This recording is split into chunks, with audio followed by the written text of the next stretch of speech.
Nature park would be up here, but the trail is like, yeah, a long trip down.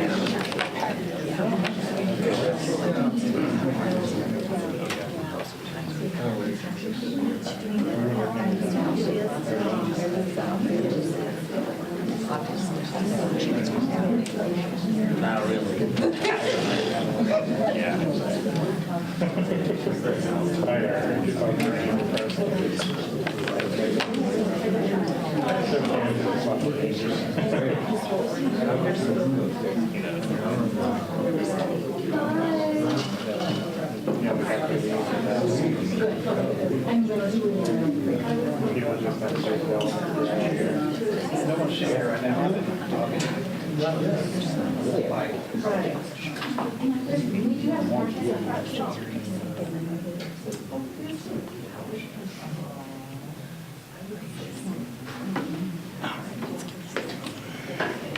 Diane, come hang out with me. I need the adult supervision.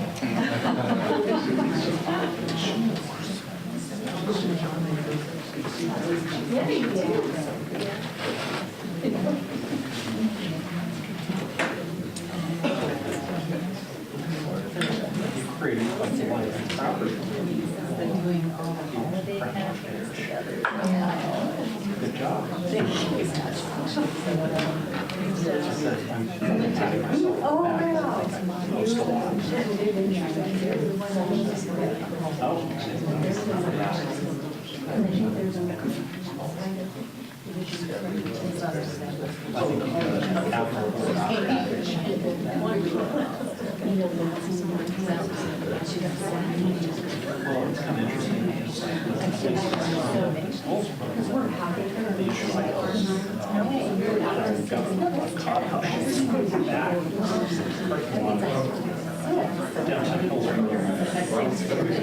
Yeah, last month, there was a guy who was involved in Rotary. We don't know exactly what happened.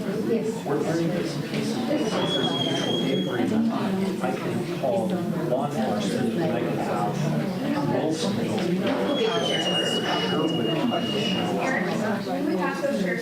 Yeah, you bet.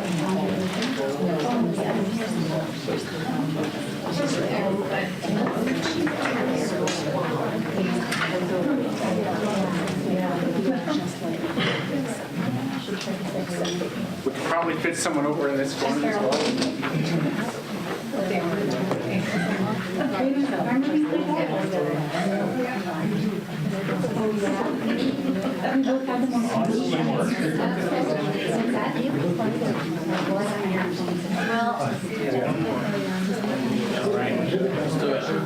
Yeah, there's so many of them.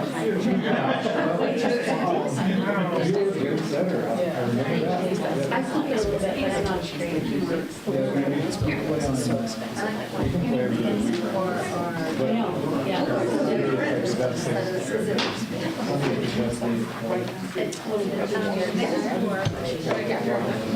So, I think that they're the developers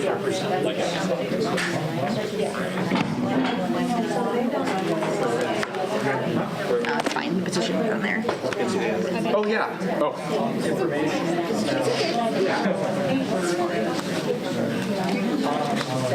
Okay, so This is Dr. Kumar. He's here and there. to take minutes. Their responsibility is to have a meeting where they share the concept. Here.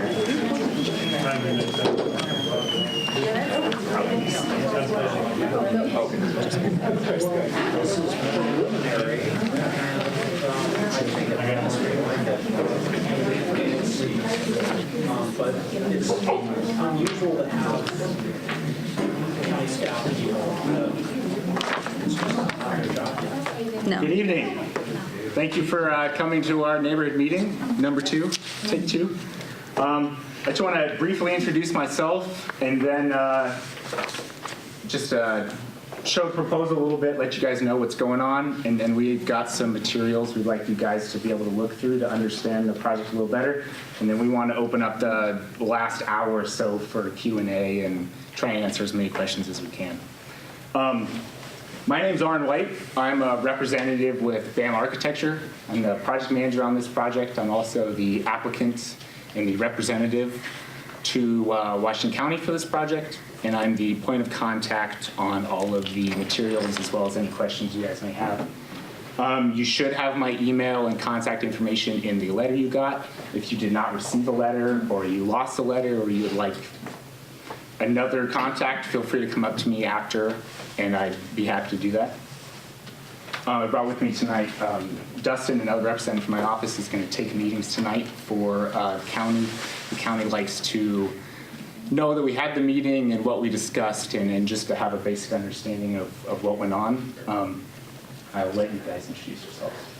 My name is Maria Lena Pacquiao, and this is my husband, Aristotle, and I am currently an owner of a residential care facility at the Portland area, and I'm also a nurse, and I've been a nurse for 20 years, and my husband Aris here. Yeah, my name is Aris Pagio. My wife and I manage the residential care facility in Southeast Portland since 2012, and we're the property owners. So for your questions, I'm kind of going to be the point of contact for everything. There's some things I can't answer that are probably more facility related. And since Eris and Lena run the facility day to day, they're going to be the best contact as far as questions for the facility. They've also offered to show their other facility to anyone who was interested in knowing a little bit more about their program and how they run their facility. Are you the owner of the 16200? Is that? Yes. No. Property. Mm-hmm. Property owner. So I'm just going to backtrack a little bit and just kind of let you guys know why we're here.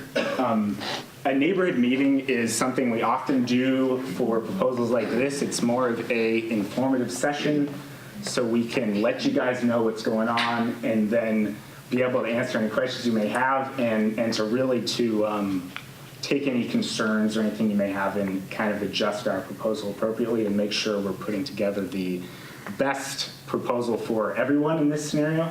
And so, no decisions will be made today. This is really just to be transparent and keep this as open as possible.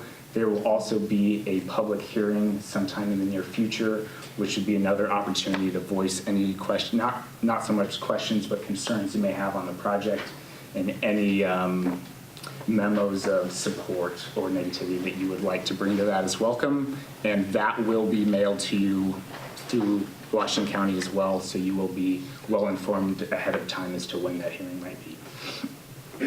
So this neighborhood meeting is triggered because we are proposing a conditional use review in Washington County for a 75-bed residential care facility in the R5 zone. This goes through what's considered a Type 3 conditional use review, which is a discretionary review by a hearings officer. And so that is who would be making the final decision on whether this proposal would move forward or not. And that would be in the conclusion of the public hearing. Just a little bit more about this proposal. It's a 2-story structure. located within the setbacks of an R5 zone, a little under an acre in size, located on 16200 Division Street. The proposal is for 75 beds for a residential facility that will be, maybe I'll let you kind of say the care level facility that you guys are better. So it's going to be as a senior, anybody that's like 60 above that is requiring assistance with the activities of daily living.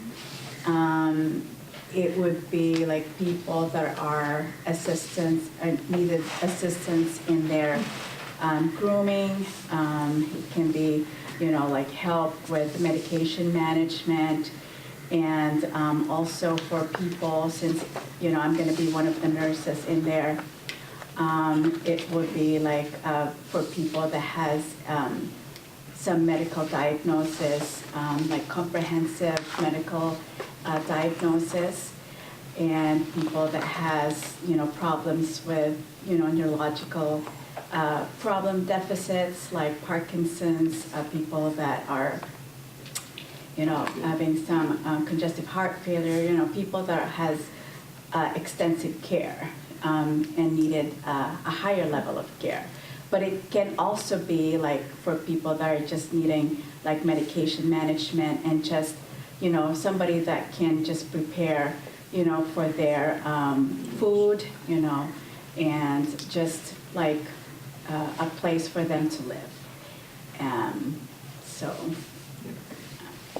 Just real quick with that, is that considered that you're like the turnover, or are you kind of proposing that the people would stay there long-term, short-term? It is considered a long-term care facility. Okay, So so you're expecting the residents that when they arrive, they will stay there? yes. Through the end of life. Yes, yeah. Being that I'm the RN, and right at the moment we have like a 50-bed capacity RCF. It's a residential care facility for people that they've been with us for since we've built our facility. Our goal is for catering the individual when they come in there, that we don't give them a notice of if their care became really complex, that we just tell them a 30-day notice. We don't do that. We do it till end of life. And just to clarify, this is not, correct me if I'm wrong, it's not a specialized care facility. There will be no alcohol or drug treatment. It is not convalescence care or memory care. She mentioned Parkinson's. Parkinson's is not. It's not considered a memory Yeah. care. Okay. It's more of Alzheimer's or somebody who, It is also a licensed facility by the state of Oregon. Will be required to go through both building review as far as building design and life safety, and then also for facility review to verify all the requirements of the state. If it's really quick, I'd love to take it. Okay. So is this care, long-term care, or memory care? long-term. Long-term care. Just to get into a few more specifics of the building is mostly square in shape. It has mainly gabled roof system. It is only 2-level with a partial subterranean level included. So it's a full level and then a level that's partially subterranean. There will be common living, dining, and recreational areas inside the facility. There's also internal courtyards within the facility that will handle most of the residents' recreational needs and outdoor activities, such as gardening and things of that nature. As part of this review we are required to provide civil engineering drawings, stormwater drawings.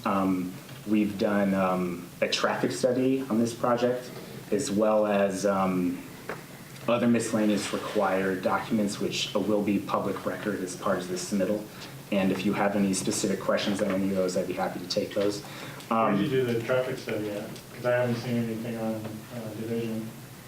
So I see it's, some little, whatever the little things are going. yeah, were you talking about traffic count or something like that? I'm not a traffic engineer. I do not believe that's how the analysis was on this site. I could speak to you more later and put you more in touch with traffic and try and get you that information.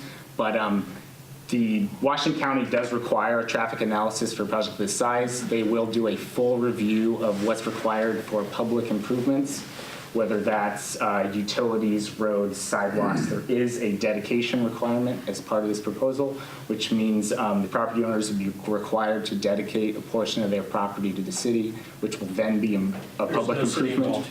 There's no I'm sorry, city. county, yes. Thank you. By Washington County Transportation, and then they are the ones who decide what the improvements are in the public right-of-way. That's not something that we have any say over or any design in. If it's really quick, I'd love to take it, or else we can leave it Really to quick? Q&A. Okay. They only are required to improve their own property. They do not have to fix anything else. Which is the requirement of every major jurisdiction in this country. If you are doing an improvement to your property which the city or county deems as requiring public improvements, they're the ones that tell you what those improvements are, and they're the ones who create the standards for that. They then expect you to pay for the improvements, which is what is happening in this case. As you may see when you walk down any city block, you may have a partial sidewalk, a partial bike lane. There are many things that unfortunately counties and cities do piecemeal. We all, I think, probably wish transportation was handled better wherever we live, but that is the requirements of this development. Unfortunately, there's nothing else we can do to change any of that. That's something that the county decides for us. Can we see your maps? Yeah, I will. After I just give a quick presentation, I would love for you all to be able to see all the materials we have, take some time to look at them, and then I'd love to answer any questions you have on anything that we've got. To talk a little more about the facility, these residents are not ones that are incredibly mobile. They do not drive. They will not be driving to and from the facility. They will not be creating additional trips to the facility. The main trips to the facility would be staff and visitors. Lena and Eris can talk more about that later if there's any specific parking questions. The county has reviewed for parking on this project, and we have provided an analysis and parking that the county has required us to provide. In my experience, I've worked on a lot of facilities like these. The parking that they require is often much more than is needed for the facility. These facilities often have mostly empty parking lots, and that's part of most zoning code requirements require a little more parking because they consider this leaning towards a commercial use, which has a higher parking requirement. As far as other upgrades, as any new building in Washington County is required to deal with any stormwater they have on site, this site would be included on that. All stormwater on site will be required to be dealt with and to not disperse on neighboring properties or the public right-of-way, and that's part of the engineering review that the county does.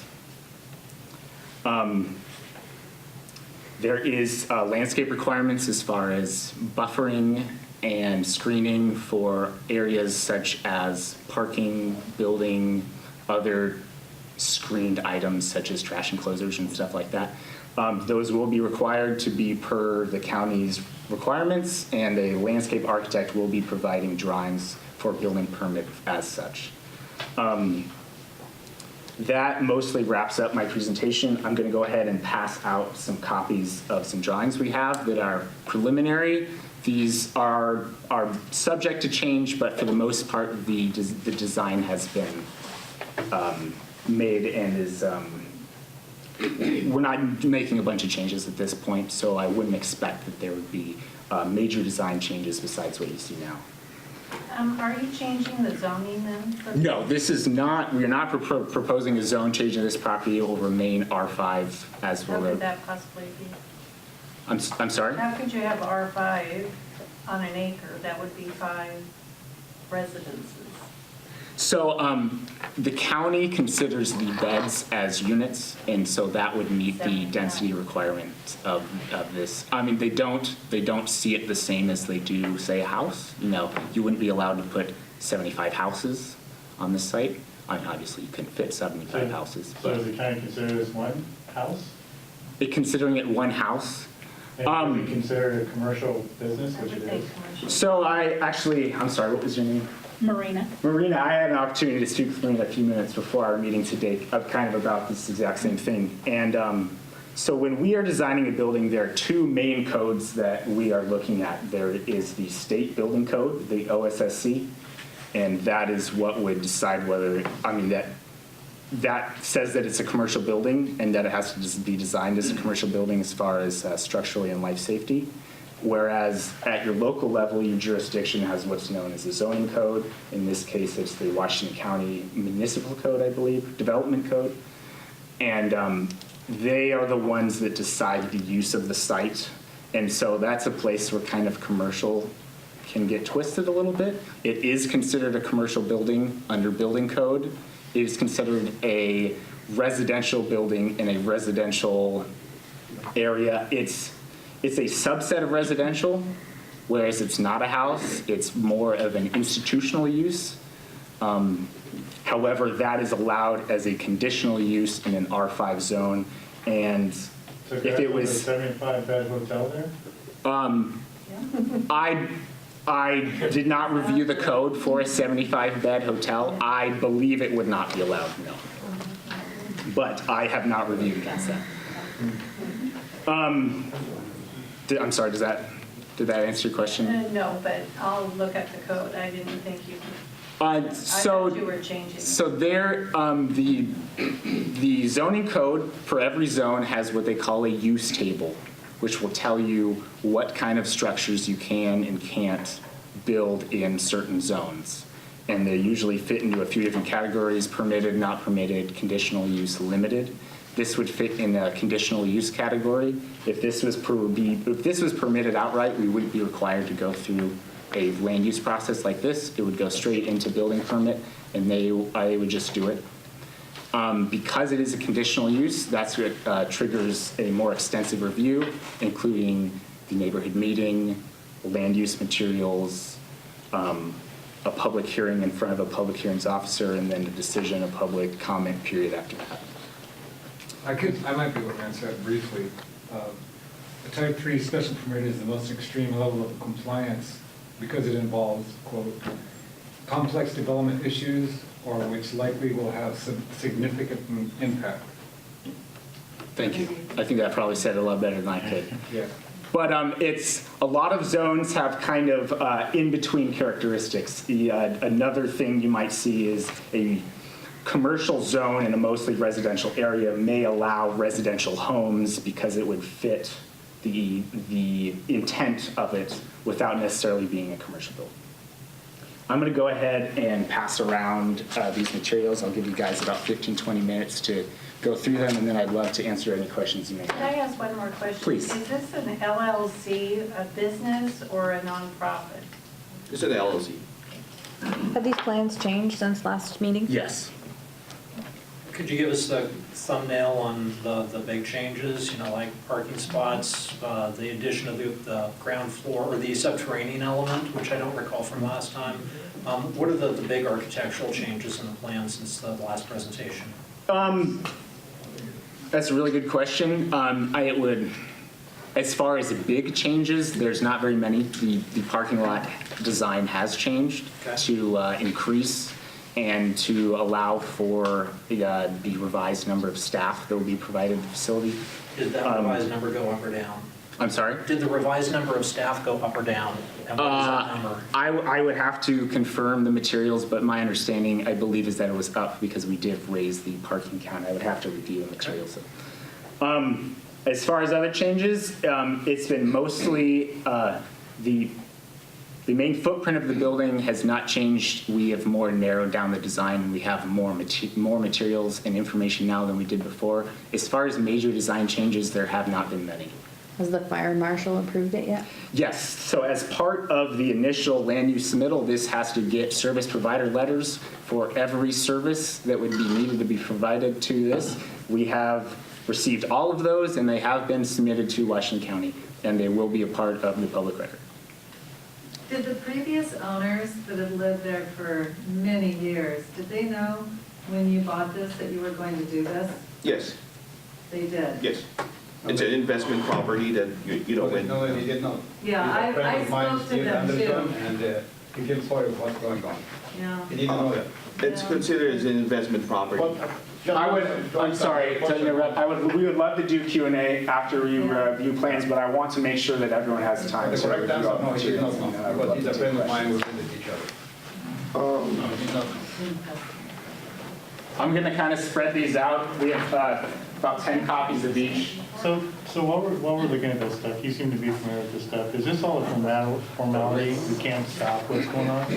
Well, I mean, no offense, I'm sure you're really nice people, and what you do, obviously, you know, you care about people, but this whole neighborhood doesn't want this. In case you don't know, or not that big, right? It's a residential. You guys are building a commercial enterprise. You're a for-profit enterprise building in our neighborhood. Nobody wants this. No offense to you. I built my own company and I want to make money just like you do.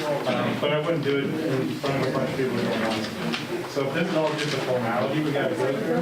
The only thing we can do is kill it. Can I get a copy of those emails? of these? Yes. Yes, you know, I suppose, yeah, we could do that. My husband is out of town. Sure. And he would like to see them. Yeah, and they'll all be available at the public hearing as well. All right, I can get them from the county.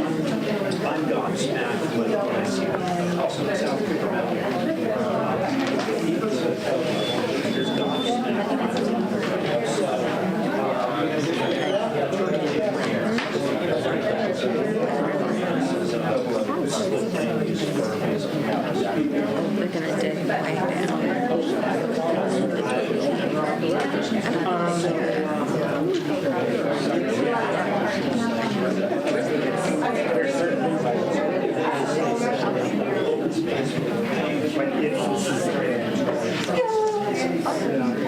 way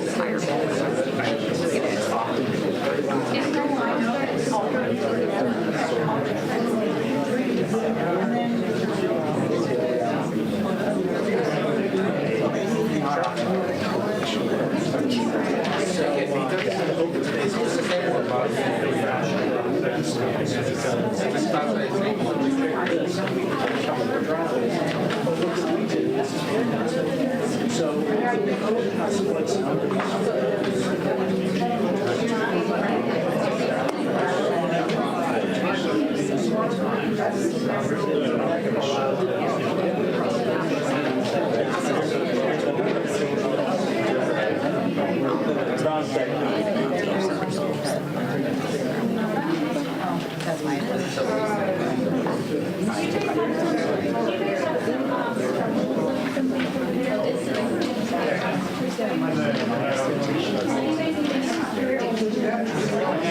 Exterior elevation, please. we have one. Yeah, well, and I'm going to steer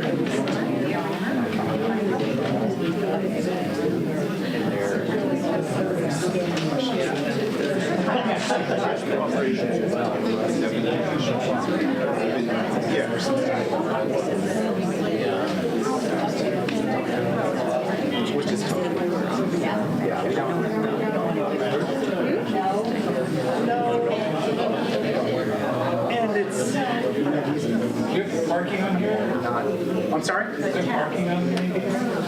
Yes, so there should be some site plans. So how many parking spaces do you have? Off the top of my head, let's see, I've got it right there.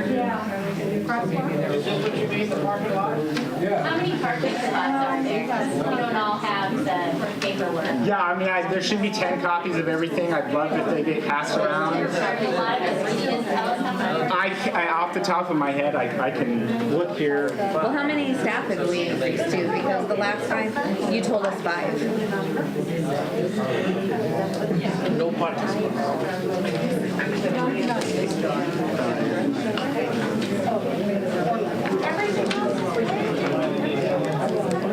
Oh, yeah, that's The theater, it's, there's a theater to this. The theater building, speaking of trees, really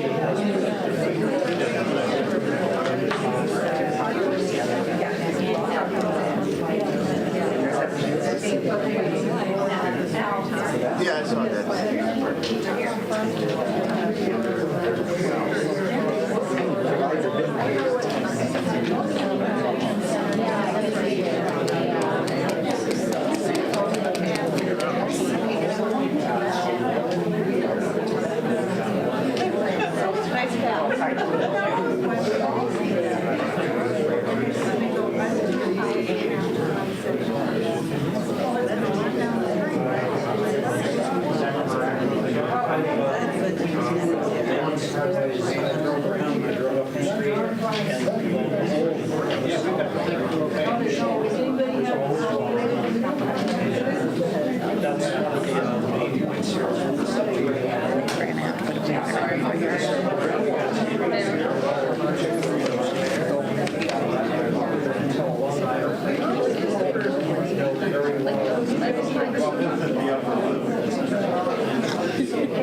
We can make it as miserable for them as we want.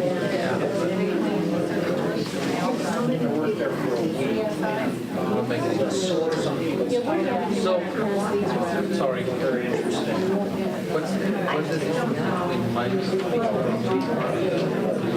I bought that one and I didn't see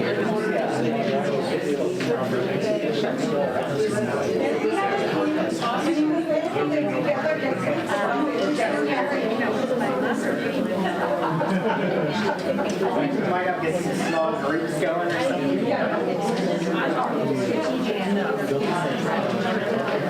It's a little yeah, so this I would well, I'm going to explain a little bit. Yeah, so just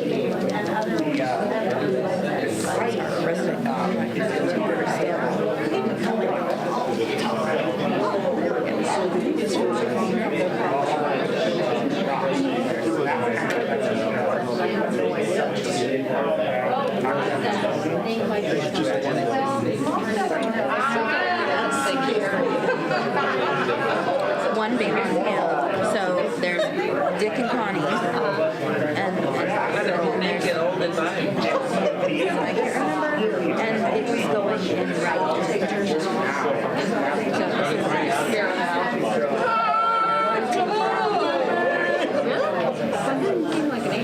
We're right here. It's not an acre wide. so you all It's quite deep, yes. Yeah, it looks like anybody's. yeah, so It's up the hill.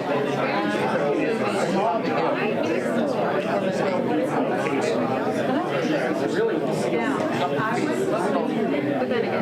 But because it's dry, so that's why. If you look at the front of my house. Curious if the state calls it a residential care facility or a senior care facility, if they're all seniors. And if that doesn't change the way the law looks at it. Well, if they look at it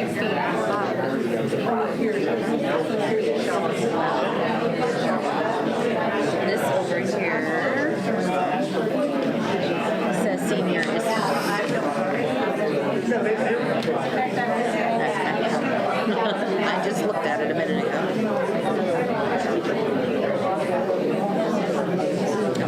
Second page. 55 and older. There's something there, which takes it into a different place.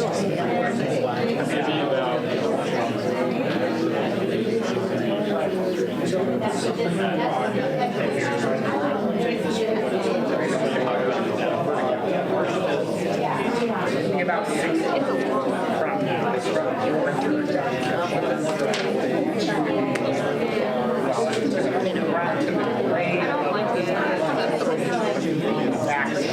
I like it for children.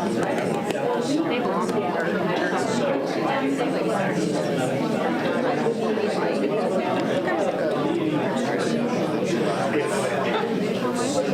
all the way down.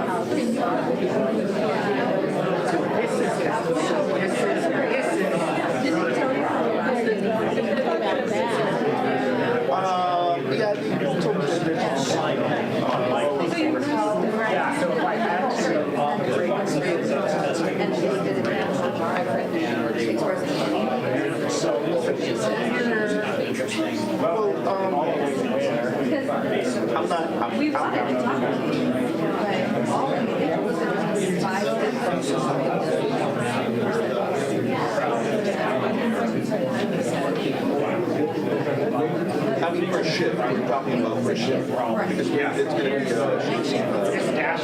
there's only like how we run the facility right now, it's pretty much similar to the one that we're proposing.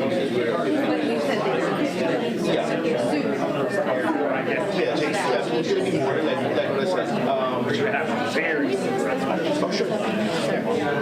It is, so like right now, we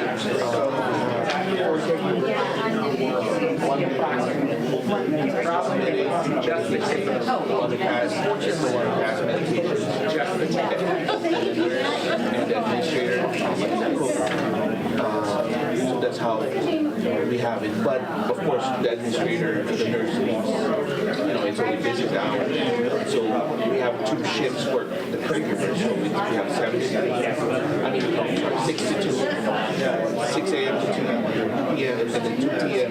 So from the 2 p.m. to 10 p.m. there's only like 4 staff. Other facilities out there. Yes. Which is amazing. So how did you choose to go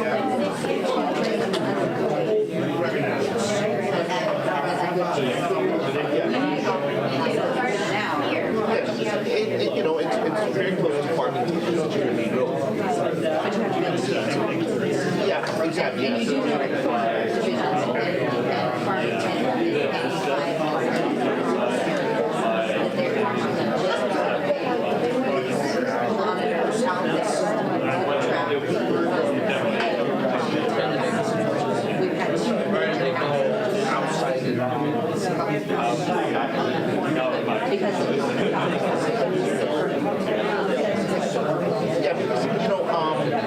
we are familiar with the landscape of RCF. Like in Portland, there's a lot of facilities that is inside not on the main. We're actually one of those few RCFs that are inside, that are on the main. Most of them are inside. Ellington, no, it's about the same size as what we're proposing. I can name some of those facilities that are inside the inside the Street Road that are next to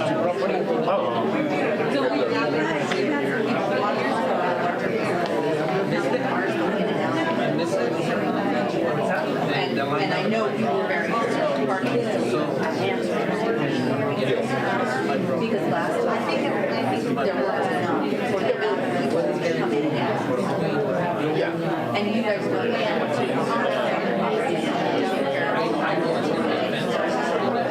I have one in my side. There were 2 outcomes from the former property.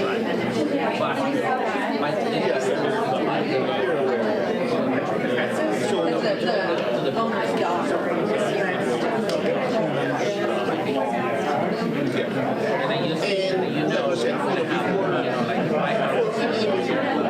purchase a power. We have to survey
interesting thing. The RCM, but yeah, it's so in all the senior housing and area, but your because residential care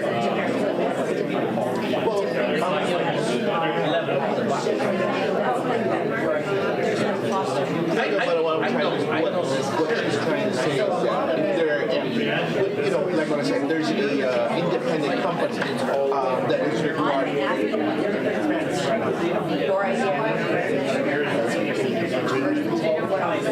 What I'm trying to tell you is that there's a demand as per the market study that was done by that's what I'm trying to tell you.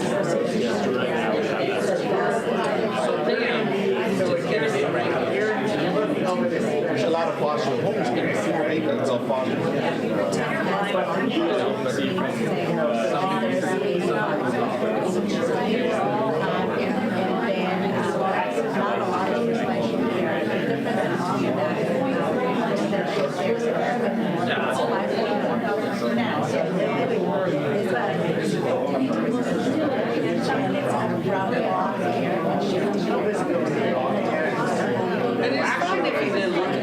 Actually, don't, that's why we have, that's what they're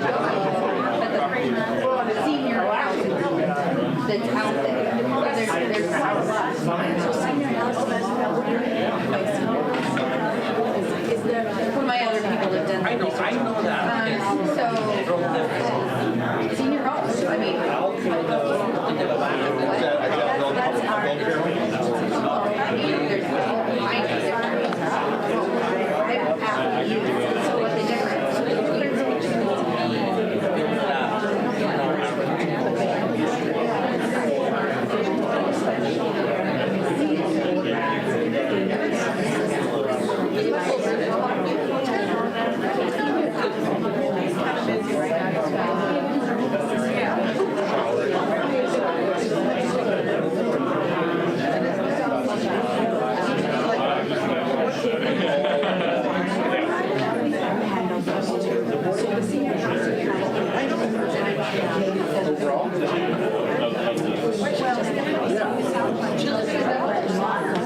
Probably you're talking about the senior housing meeting, like they just have food available for them. They have a housekeeper who will clean their house when needed. But it's not care that we can provide. I think it's time for another call of the state. It's time for another call of the state. 7. We've upgraded to 7. At a high, night is 3.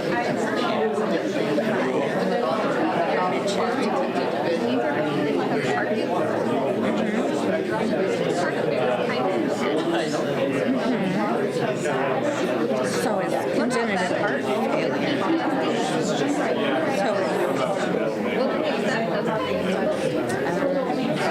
Or is that too mentally unstable? We still don't have a count on parking. I thought it was. No, I'm trying to make it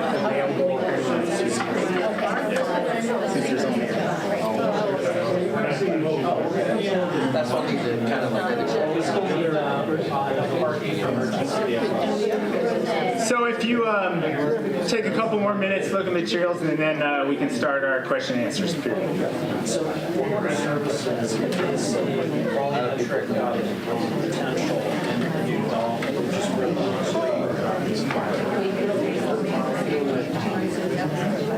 that's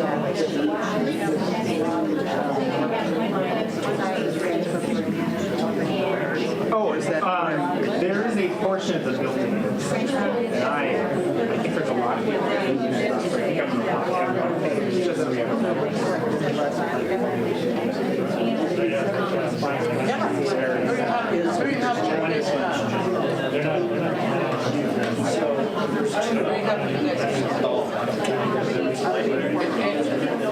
say something like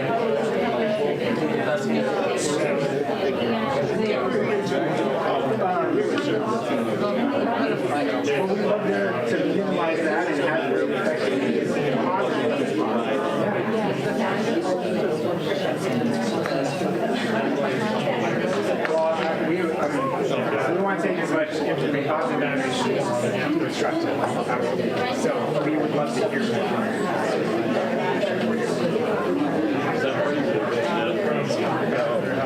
This was my cheat sheet. Yes, what do they call it? It's physical therapy.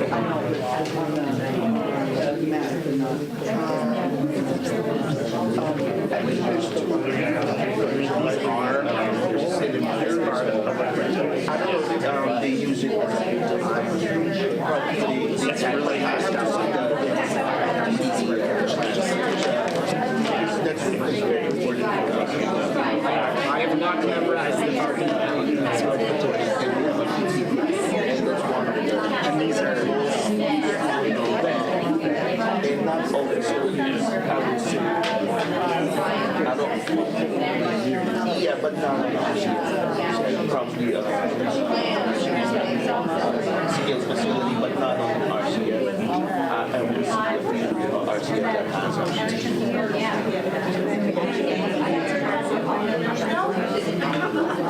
Yes.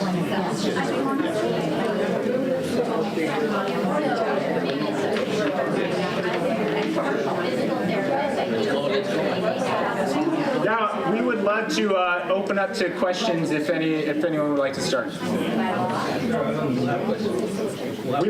We would love to hear as many as we can. If we don't get to you or you want more information, please reach out to me. And then any questions that we received tonight will be part of the minutes, and then anything that I receive in writing or over phone will be included in the public record.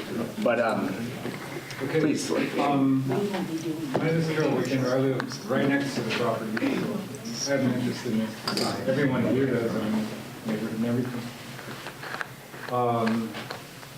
And I have to say right off the back, I object to the proposal as it exists.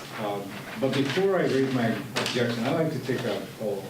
I'd like to see how many people in this room are not in favor of this. Could you raise your hand? Okay, how many people for? Not even the owners are for it? Okay, we got one, we got two. Well, so you know where we're coming from.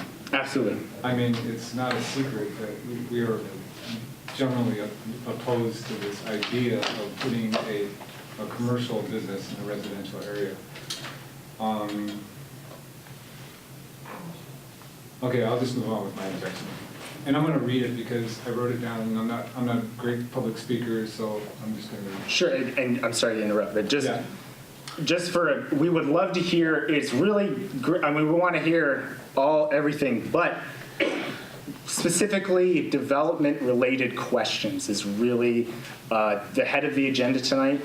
And we really want to answer as many as we can, so we can try and hold it to development questions. That would be fantastic. Okay, I would do a development question. Have you studied the impact to the property value of everybody else around us, around this facility? Have I studied the impact? Has anybody, have you looked at that? I mean, Well, if you guys care about that? You know, it's going to take our property values down, bottom line. I am not a realtor or an My economist. realtor says the bottom line is that my property is going to be worth less because of this. Okay, well, just, can I finish? Please. Could you guys give me like 2.5 minutes? But first, to answer your question, there has been no study done or that is required to be done on the effect of property values. Okay. Just to answer that question. I'll move on. We wouldn't be having this meeting if it weren't for the inherent risk this proposal presents itself to the community. I mean, this is a type 3 level special permit is the most extreme level of compliance because it involves complex development issues or which is likely to have significant impact. So the only reason that we're here is because it's a risk to everyone in this room. That risk and that impact will be the burden the community will have to suffer. The risk includes financial hazards to our own property value. Allowing business in a residential neighborhood will change our future. We've already had one family move away because just based on the negative potential this proposal brings. So we've lost one neighbor already. I object to this proposal as it falls well outside the nature of our community, which is residential, not commercial. I think most of our neighbors would be fine with new construction if it followed the same separation of residential and commercial that most communities enjoy. There is no need for or desire in the community to build a senior care facility in our neighborhood. So that's kind of the basic gist of this. We all moved to that place because it was residential. We all decided that's where we want to live because it wasn't a business district. It was a residential area. The property is located squarely in an area of single-family dwellings. There are no other dedicated businesses at or near this location. We all came to live here because it is residential. And the plan comes with safety concerns, risks, issues of privacy, light, noise pollution, possible home devaluation, construction issues, and more. Maryville Nursing Home is less than a mile down the road with a 181-bed capacity on 5.49 acres. And Maryville is just one of a dozen in the area. It seems foolhardy to sink money into a location that is already providing the community with senior care just down the road. The size of the lot at 9.8 acres would put the proposed facility in the running for the smallest 75-bed senior care facility in the state of Oregon. There's just enough room for that. There just is not enough room for that many beds in such a small lot. I could not find a 70-plus bed facility in Oregon that didn't have at least twice the acreage. Some examples would be Maryville down the street, 5.49 acres, 181 beds. The Pearl and Cruz Way, 3.6 acres, 74 beds. MP Res, Hillsboro, 2.0 acres, 78 beds. And I can go on, there's more. The lot is too small, and it's truly unfair to subject the elderly to such tightly packed quarters. It's not a good idea to warehouse old folks.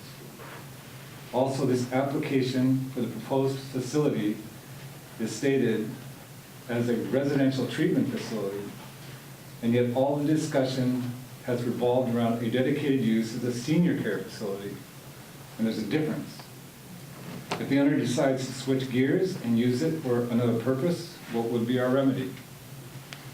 What happens if the proposed construction runs out of money in the middle of construction? Is the proposal fully funded? Where's the money coming from? The failure rate of new businesses, according to the SBA, is 66% in the first 10 years. The statistics indicate a likely failure within 10 years, a risk the community will have to share. Conversely, the failure or delinquency rate of a mortgage stands at 2.59%. Building single-family dwellings on this property would be a more financially stable and appropriate use of the property. In March this year, a poll was taken by the local neighbors of nursing homes, residential treatment facilities in the surrounding area. It found that all but one had vacancies, which implies the new facility is not needed. If the project is underfunded, it may not be able to fulfill the requirements to upgrade the property to a commercial standard. In addition, the owners of the property have claimed that the property is going to be used for a nursing facility and are applying for a residential treatment facility. This broad spectrum might allow the owners to undermine what is claimed to be the intended use. It has become clear in order to address safety concerns, Division Street would need to be fully developed with sidewalks and widening. If the proposal is moved forward, the owners have had over a year now to address major safety concerns with Division Street by becoming a candidate for road improvement. No such step was taken. There are no substantial or apparent changes in the size of the character of the proposal as it appears from between the first meeting and the second meeting. I mean, you really haven't changed much, except possibly expanded it. I mean, it seems to be more square footage than it was before. Is that correct? No. Okay. Well, that's what it appears to me. Sorry. We are now repeating the same steps we had in the first meeting. And then it goes to the construction, and I ran my numbers, and mine are pretty close to yours, except that I was thinking you were going to build a retaining wall of 10 to 12 feet, but it looks like your retaining wall is going to be more like 20 feet. No. You're going to be replacing. Tiered 20 feet. Yeah, tiered 20 feet. That's pretty substantial. The central elevation of the property is 246 feet, average slope 19.68. From the northwest corner to the southeast corner of the property slopes 26 feet. This slope will entail serious excavation, and the property may end up with the retaining wall. I mean, those retaining walls too, I guess now. Because of the large size of the building, excavation will definitely make a serious cut in the side of the hill, which will cause ground movement and shifting. Runoff during and settling after construction will impact neighbors on all sides of the property. Neighbors below the property on the other side of Division Street will also be affected by runoff from the excavation. The settling period for dirt can last up to 10 years. So 5 years down the road, ground sinks, your foundation falls apart, and there you are. First of all, thank you for sharing. I would love to, is there a specific question you would like me to address first? I know there was many in your... I'm here to object. How can we Okay. stop this from happening? How can we stop? This is, as far as how you can, the appropriate response is to have yourself heard in a situation like this or at a public hearing. Oh, wait, go ahead, sorry. But I'm sorry, was there a specific item in your statement that you have a question about that I can try and address? What's the setback for, and what's the elevation of those retaining walls? Yeah, I think that's a great place to start. Maybe can you pass me one of those forward? And I know that not everyone may have this. It will be available to anyone, and you may be able to group up or pass it around. So as you did mention, there is a pretty steep grade on this site. Over 20 feet in total grade change on the site. As part of this development, the site will be graded so that it is flat with the sidewalk grade at the front property line. And we'll be doing that through excavation and fill. I have one final thing that I would like to ask the owner. Would you consider building residential houses there instead of a treatment facility? Well, maybe I can. I think that as part of this proposal, it's important that we kind of stick to the facts of the development and to what we're actually looking at today. I think it would be wholly appropriate to speak about residential homes if that was what we were proposing. And I think if the intent was to do residential homes, then they would have done that. But is it an option that they can consider knowing how we feel about all of this? They don't have the support of the neighborhood. How do they feel about that? I get it. I would love to answer questions, not quite popcorn style, as you may remember in school, but if you'd like to raise your hand, I'd love to answer specific questions, and I can come back to the grade question. Yeah, I'm almost pretty much in the same, because I'm a next door. Okay? Yeah, so to get back... next door, and then Please, go ahead. Yeah.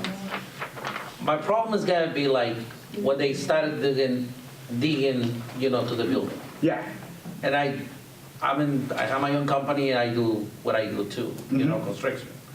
But what's gonna happen if he, later on, my house got settled? If your house is gonna... Like slag, whatever, or something like that, because it's the moving of the dirt that is around my house. So that's an excellent question. So there's a few ways they go about this, and most of them fit under the jurisdiction of civil engineering and structural engineering. Civil engineering will speak a lot about stormwater and maintaining stormwater to make sure there are not runoff events, which are not allowed per county code. They must retain all stormwater during construction and during operation on site, and will not be allowed to go on adjacent homes or into the right-of-way or down the road. That's all something that's fully reviewed by the county, and it's why we're required to provide civil engineering drawings, which will be reviewed by multiple agencies to make sure that doesn't happen. As far as during construction, the civil engineer will also be producing what's called an erosion control plan, which will include multiple erosion control methods, which are laid out in the Washington County Stormwater Manual. Those include wheel washes for trucks leaving sites. It includes inlet protection for catch bases. It includes sediment fencing around the entire perimeter of the property to make sure that no dirt or other sediments leave the site. That's a really big focus for Washington County and for a lot of jurisdictions, is that during construction and during operation of the facility, they don't want to see any burden placed on anyone else for this property. And so in fact, I would say it will definitively improve the stormwater issues in your neighborhood you're having currently. As far as touching back to the grade, it will be graded flat, and then there will be tiered retaining walls on the perimeter, which will allow for an incremental increase in the grade on the sides and the back of the property. The purpose of this, a few things: it makes it easier to construct, and it also allows for us to reduce our height to your adjacent homes.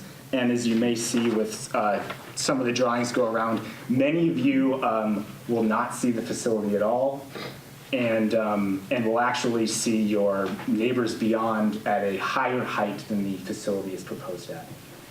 Will it be tiered on the sides too? Because this diagram shows on the back you've got tiered. Are they going to be tiered on the sides? Yeah, so It doesn't show on what he's got. Yeah, so we did a simple site section as to just show vertically a diagram of what's going on. This is a grading plan designed by a civil engineer, which has all of the finished floor heights as well as the retaining wall heights around the entire perimeter of the building.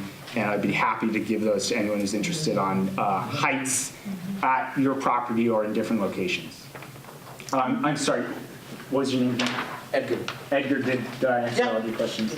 Thank you. What is your retaining wall made from? How is it made? We need to raise the hand. So, come on, let's do proper. Yeah, I know. I'm sorry, sir. Fatim Mahmoud, I'm a licensed professional management, and I teach this course a lot. I taught it maybe 120 times. And the most thing I emphasize in any project is risk, R-I-S-K. And this is my advice to you. You're putting multi-million dollar in a project like that, and you see all around the table saying no, and you're still insisting to go. Keep that in mind. Most of these people could be your customer if you build this someplace else. We're all your customers. When I need the facility, I may drive like 20 miles away to find another facility, not this one next to my door. So I would love to hear questions, please. Please don't interrupt me. We are not here to discuss technicalities. We know this is a county, not us. So you're trying to drag us to the technical issues. That's not the technical. You know how to deal with the county, and this is not a technical meeting. We are just giving a nice piece of advice. Invest your money in someplace else. This is a lose project, I'm telling you. Okay. All around the table, and even those who did not attend here, they have the same vote, no. Neighbor is number one in our life. Doug is my neighbor. When his wife needs anything, he knocks on our door. If these people knocks on our door, we shut the door in front of them. Neighbor is number one. This is what our education teaches us. Risk, risk, risk. Keep this word, and I tell you later when it happens. You will lose. I'm telling you, it is a lose project right now. Not technically. Technically, you have the most competent architecture, and the way he prepared it, very nice. This is his business, and he wants to deal from that. That's your word. But we are here to say no. It's not me, it's everybody. Thank you very much. Thank you. And I mean, and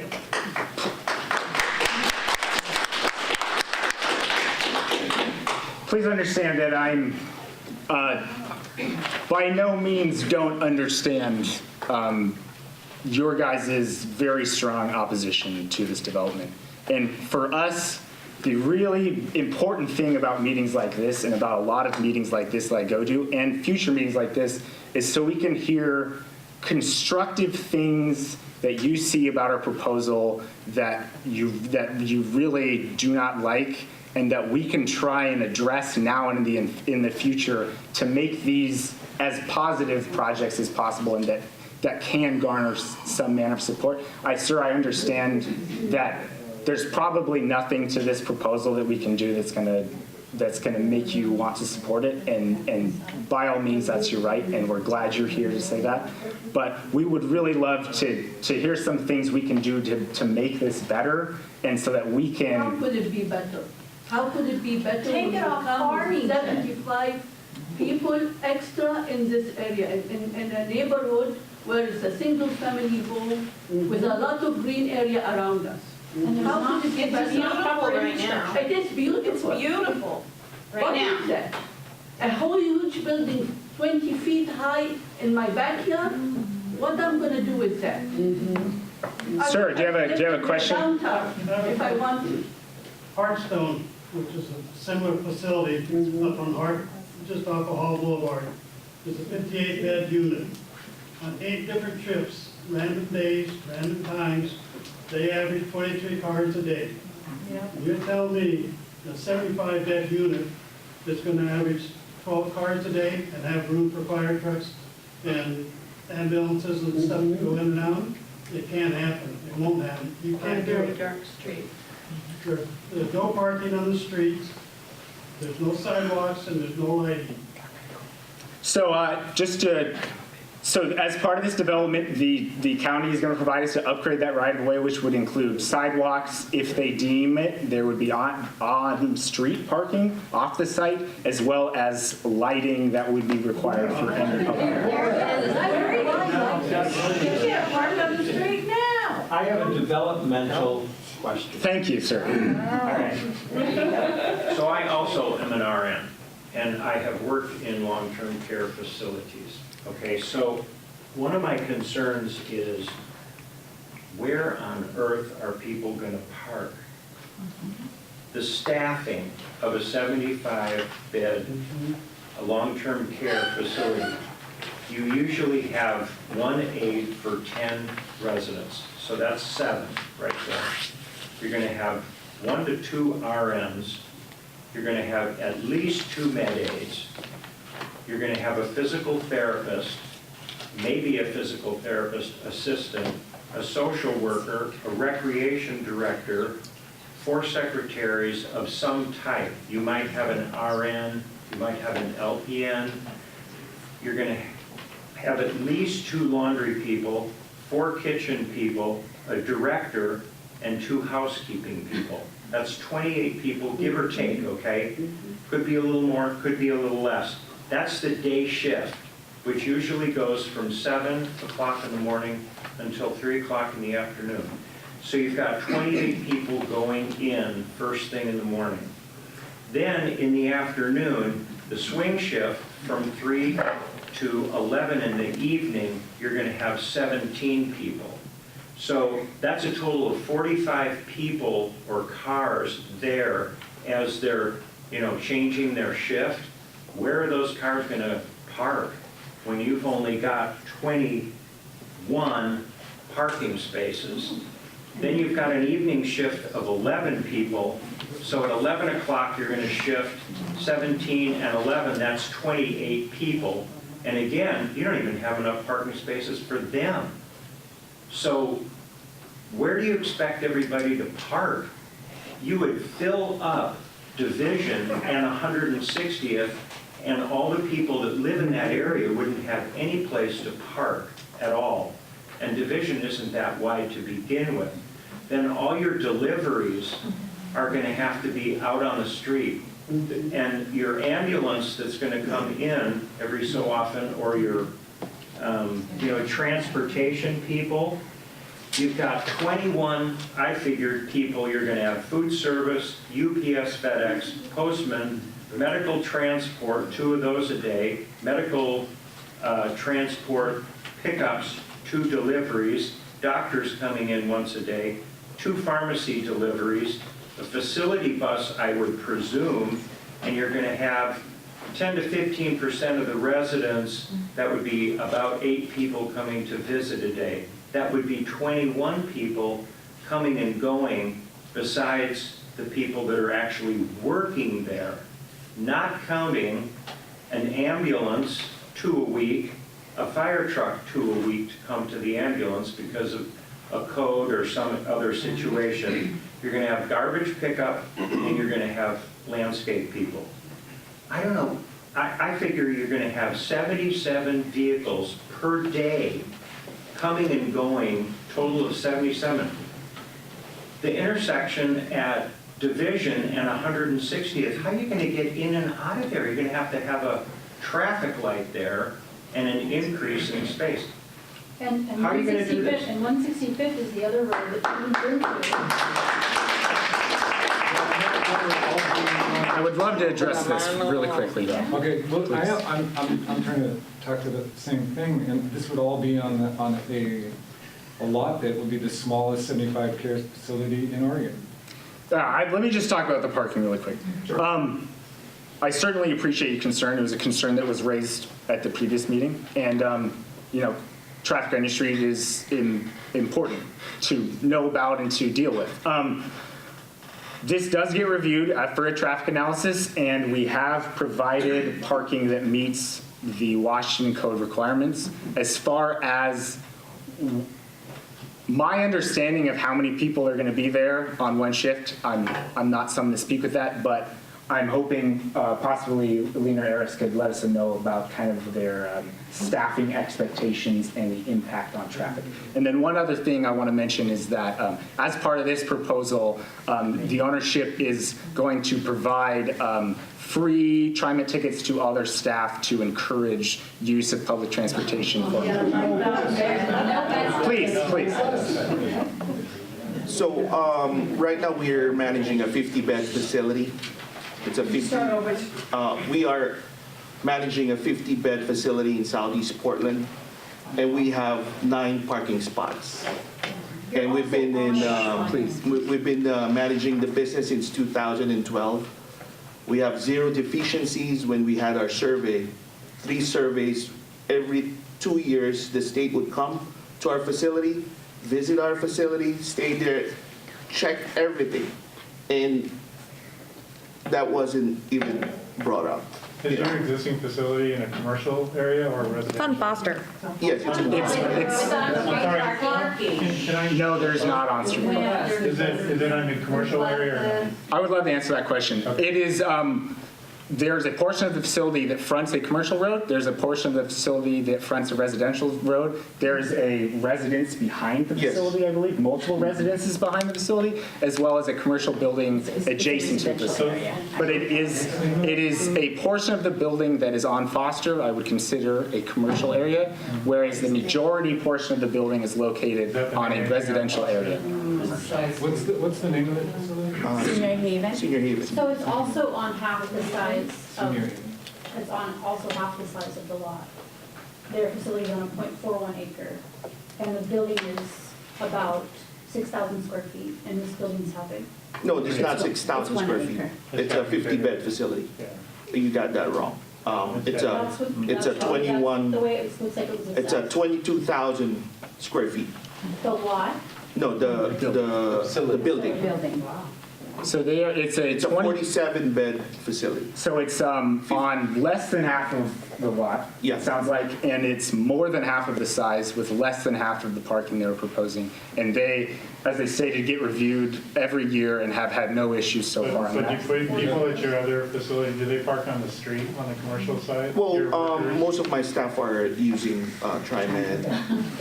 Because reviews, though, because reviews are often incentivized somehow by, discounts and other kinds of things. So reviews are, you can look at them, but they're, In his estimates. Well, no, I beg to disagree on you. With regards to the state, we have 0 deficiency on the state. The state comes, DHS, Department of Human Services, comes to our facility, and it's part of the inspection. It's part of our licensing. Right. And we have 0 deficiency. And, I could show you the book, like any facility has that survey book that shows what the DHS have seen, so it's not a paid, Do they give you advance notice, or do they just? No, they don't. They just show up and there's like probably 4 staff going around, 3 checking days. all our records, you They're know, with us checking, for 3 days. interviewing our residents, interviewing our Your staff. competency is that you requested that. But part of that is the parking though, as you said. Yes, exactly. They're also reviewing that there's adequate parking for the Yes. needs on site. So what is your, This is not orange and apple. your You're comparing proposed- something in Portland versus this is a residential. Did you buy it or you built it, this facility?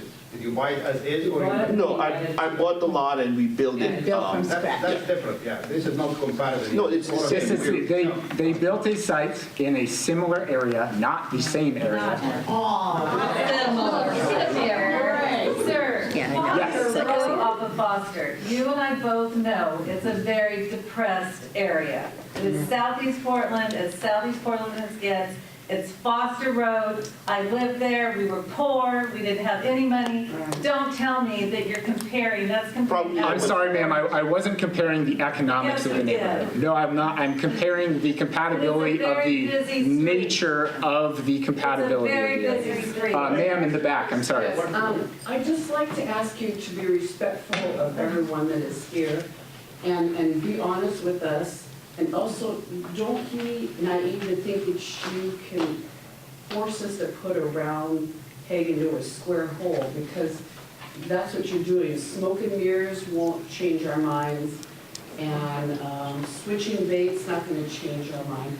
Please be respectful of the people that are here.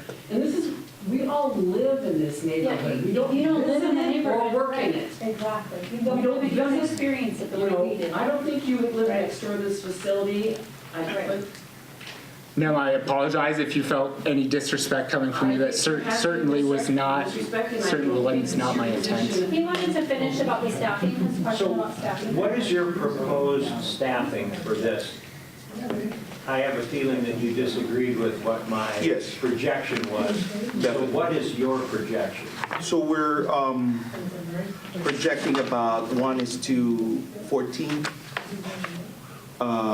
14 staff, Caregiver. Caregiver. Total? 14 care. No. No, one caregiver to 14. 14. So that makes it maybe 6 aides. Okay, how about your RNs? Right now, we only have one I'll be the only RN, and RN. it's a 50 Okay, bed so that's, facility. okay. Well, morning, noon, and night. How You're about the your only med aid? RN. We don't require a 24-hour RN in our How about facility. your med aid? Right now, we have, We have, like, right now, we have 2 med tech, but then they also work as a caregiver. Because 1 is to 25 for passing meds is really easy. So then they work also their hours to work as a caregiver. So that would fit into the 1 to 14. How about Would physical include those therapy? aides. we don't have, We don't have a physical physical therapy. therapy. We do have, like, they're free to use our treatment room. We have like a parallel bar which the caregiver can assist. Okay. And then we have like a treatment table where they can do range of motion exercises. Okay. We have a, like a bicycle that they can also use with assistance of a caregiver.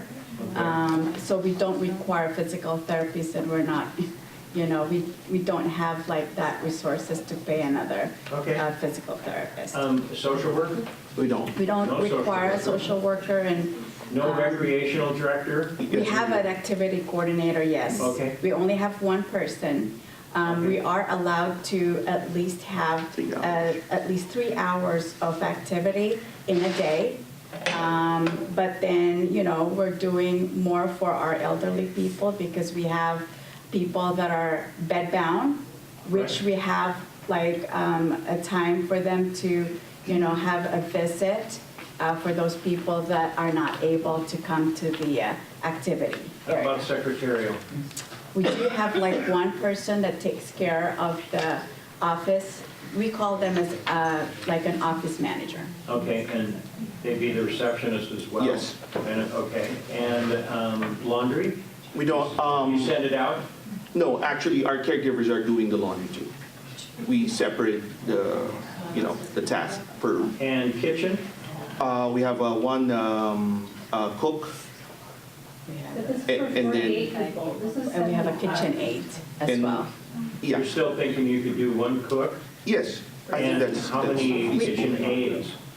Right now, we only have one, One person. because our caregivers are the one passing the trays too, you know, so. And housekeeping? We have one housekeeper. You're already gonna be about 22 people. May I ask a question? Why did you apply for residential treatment center rather than a senior care center?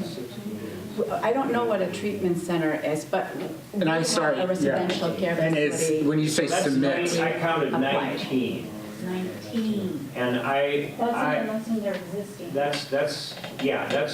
well, the 14 would be for the 75, but, so maybe you'd be up to 21 squeezing it, but you're still, you still have your evening and your day shift, you're still over, and to be honest with you, because I have a son who's a PTA, and I know what all these facilities are like, Avamere, West Hills, Maryville, all of them. And if you are not providing some of these services, I feel sorry for the people who are living in your facility. I really do. You are not giving them the kind of service that they belong. I appreciate the fact that you're probably doing it for less money, but I certainly wouldn't want a relative living in your property, and you tell me, or us, that you're only going to have these number of people, but I'm having difficulty believing that that's the way it's going to rinse out at the very end. Either way, whether we take your projection or mine, which is, I think, a lot more accurate, you are still going to have one hell of a traffic problem. And I don't know how you're going to overcome that, because you have no space for all of the deliveries that you're going to get and all of the trucks that are going to come and go. They're going to all be out on the street. And if you're thinking, well, of course you're going to have to widen the road in front, and you're going to have a few parking spaces available on the street, that means that the trucks are double parked. That means only one car can get through on that road. So on Division, it's going to be a nightmare. And trying to get in and out on 160th and Division is going to be terrible. The traffic's bad enough during rush hour, both in the afternoon as well as the morning, especially the morning. The street is only 22 feet wide. I don't know how you're gonna solve this. Did you say that the county already Notwithstanding all kind the of other approved the problems. parking plan? Or is this I'm sorry? Did you say the county already approved the parking plan? We are required to provide a traffic analysis. Where they are in their review of that, it's part of the complete proposal. Okay. And so the last step in our proposal is we will provide the meeting minutes from this meeting.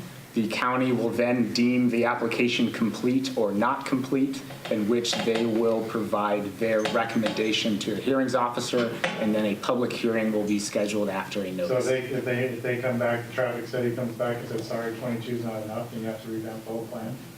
If they denied our traffic analysis and our traffic impact statement, then yes, they would require additional Is there a parking. way that we can have the meeting notes from the last meeting included in that also? Because the meeting notes out of this meeting is a little bit smaller than the last meeting. And the reason that I don't think that they were submitted maybe is because I gave you guys time to look them over.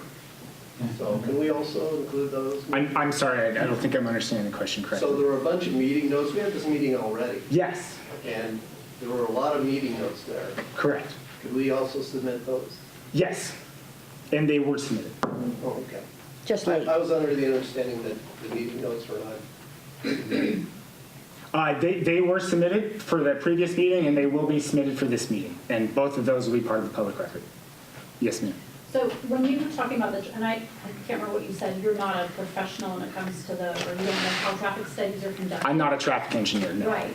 So do you know about how those studies are conducted? Do they look at all the roads that feed into this property, like coming from all directions? Or are they just looking at mostly one? I mean, that's, So I don't even the- live I don't live on Division. I live on a street, there's a through street that comes in, and Yeah. you can barely pass two cars on that, and any traffic coming from east and west, or coming from the west to come from St. Hillsborough or Sherwood or wherever, if you do Google Maps from Sherwood, it sends you out to Farmington and then back down our street to go anywhere back into the division in those neighborhoods coming from that side. That's a really big problem for me. I mean, and did you, I don't know, did you guys look at the way that the traffic flow is to get to that facility? What kind of research I do you actually have a guys do map when that you're I made looking? I can send you. Sure. To try and answer Buying a car. the analysis question of how those are typically done, there's a couple ways to do it. The main one is to say, like you mentioned, you can measure traffic that comes and goes. They call it trips in certain areas, and that's something that's often done. And then they also do an analysis on the trips generated by the existing use on site, which in this case would be the single family home, in comparison to the trip generated through trip data for a facility of this kind. And then they would do an analysis of what the difference that has and then the impact it would have on the neighboring roads, and that the county would then use that analysis to determine whether or not what improvements need to be made or what the on-site parking and circulation requirements would be. So you've already submitted the traffic analysis, you said? We have submitted a traffic impact statement to Washington County. Do they take into consideration the large amount of walking traffic that goes up and down Division, down to And the bicycles. the power park, as they call it, and strollers? For Kids and a dogs. traffic analysis? Yeah. Traffic engineering, Because there's no sidewalk. People are walking in the street.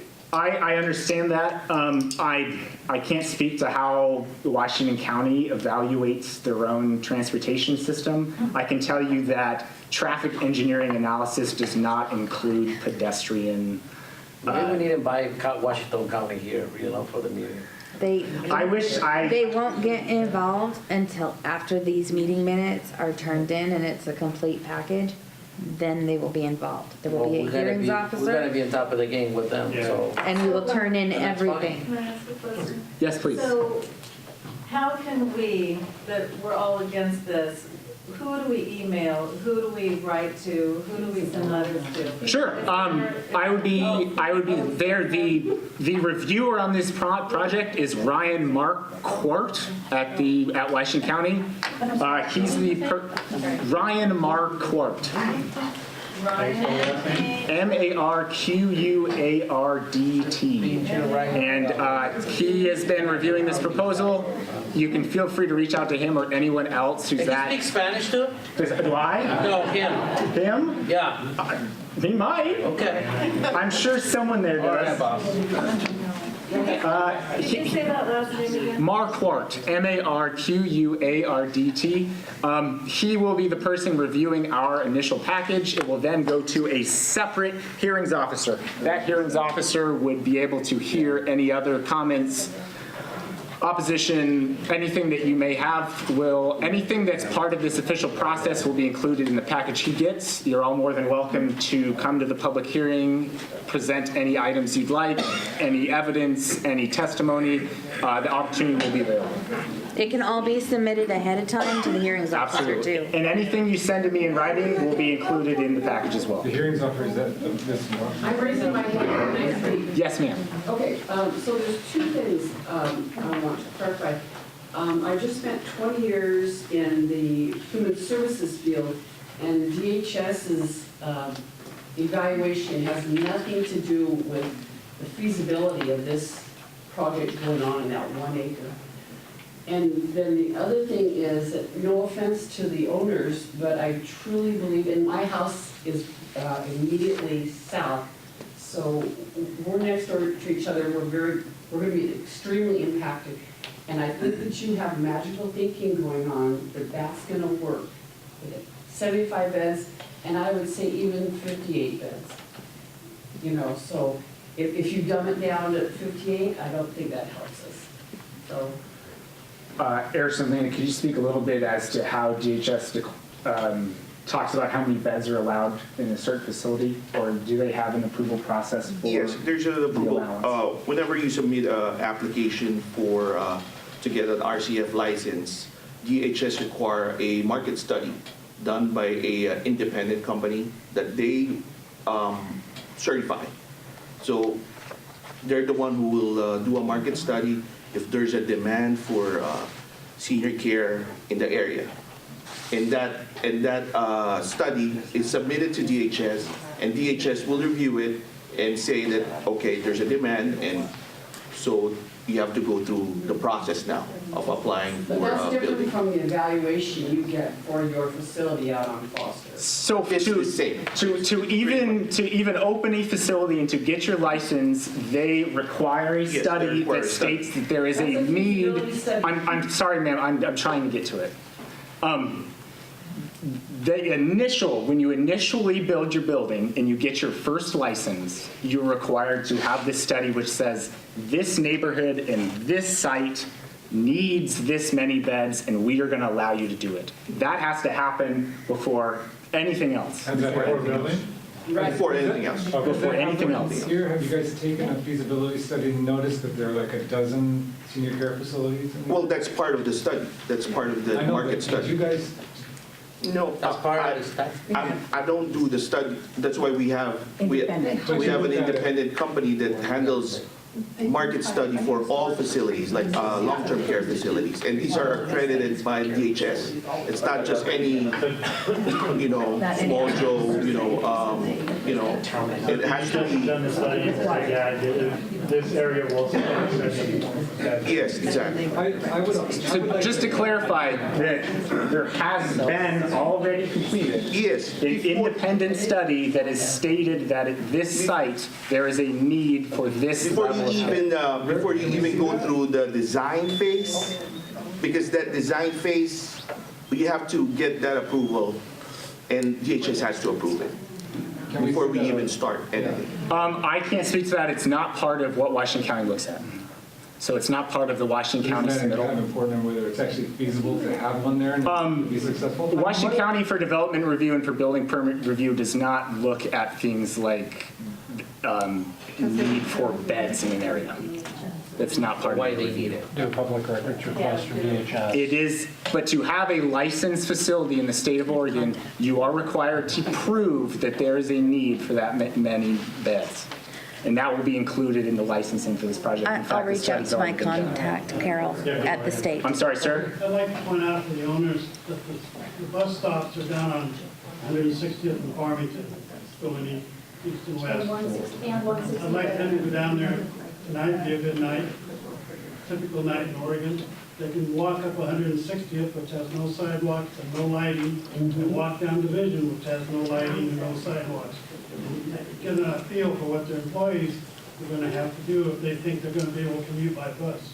And that's 2/3 of your work shift. And same with 165th, if you're coming in and then having to cross Farmington to get to the other side, because you're coming from a certain direction. So if you didn't get off at 160th and you got off at the 165th one, You guys don't have no there's lights no at all. crosswalk, there's no lights.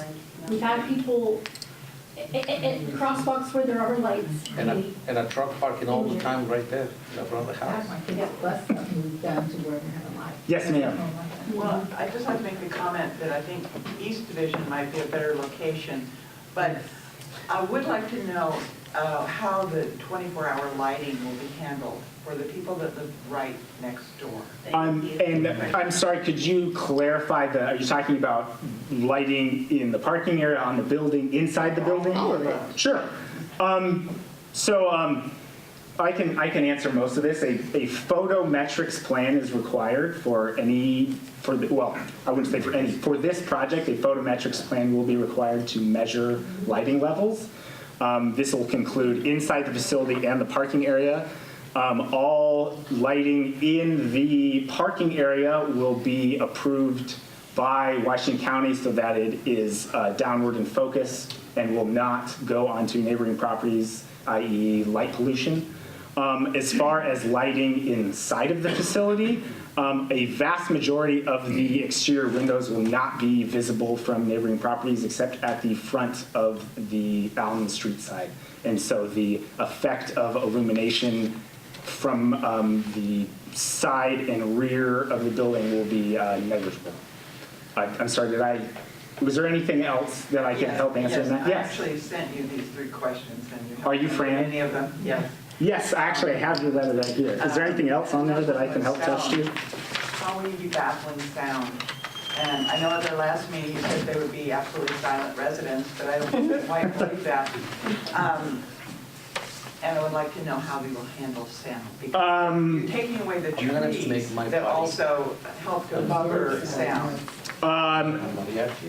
As far as baffling sounds inside the facility, it's a new building, and so it will be fully, has 1 hour exterior walls, and it is fully insulated. It will have doors and windows which will meet energy code requirements and will be a fairly quiet facility. As far as... Double wall construction? Will there be double wall construction? No. As far as noise impacts, in my experience, these facilities are not particularly loud, especially in nighttime hours. What about fire trucks and ambulance entering the neighborhood? We are not proposing any way to baffle the sound of lights and sirens coming out of the neighborhood. Yes, sir. How much offset from the building to the property line? In which area? Down both sides. On these sides, it is plus or minus 5 feet. 2.6. In the rear, I believe it's plus or minus 15 to 20 feet. You've got a building that's 178 feet from front to back.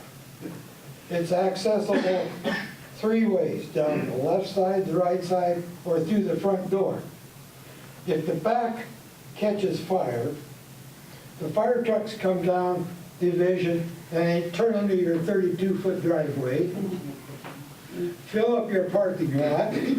The firemen have the great honor of running down 5 feet of could-be smoking fire to get to your 65 or 75 people who are sitting in a building that cannot get out by themselves.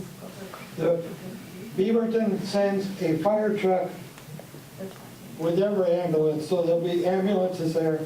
The last time my wife got hurt, we lived just up the street, up 162nd.